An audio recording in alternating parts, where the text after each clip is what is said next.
Hello बच्चों, let's see this question. Assertion reason question है। Assertion कह रहा है the non biodegradable fly ash and slag from steel industry can be used by cement industry. And option reason कह रहा है the fuel obtained from plastic waste is lead free.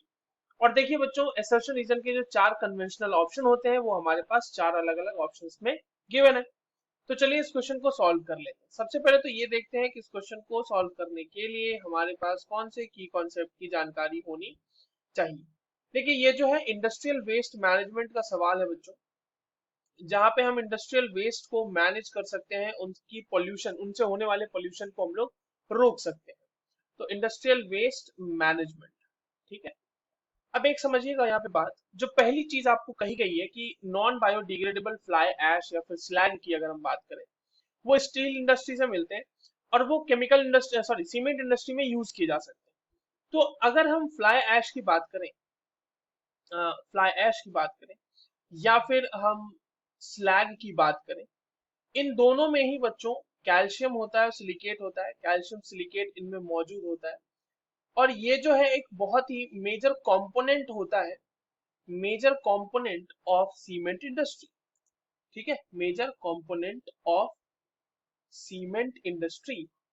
तो बिल्कुल सही बात है, जो भी आपको स्लैग और फ्लाई ऐश मिलेगा उसका हम सीमेंट इंडस्ट्री में यूज कर सकते हैं। इसका मतलब असर्शन स्टेटमेंट तो हमारा सही है।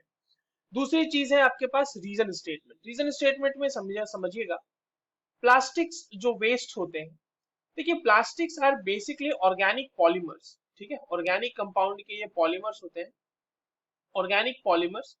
और इनमें जो होता है दे डोंट कंटेन लेड। ठीक है, उनमें लेड नहीं होता है।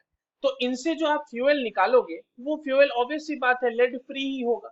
सो एसर्शन स्टेटमेंट भी हमारा सही है और रीजन स्टेटमेंट भी हमारा सही है।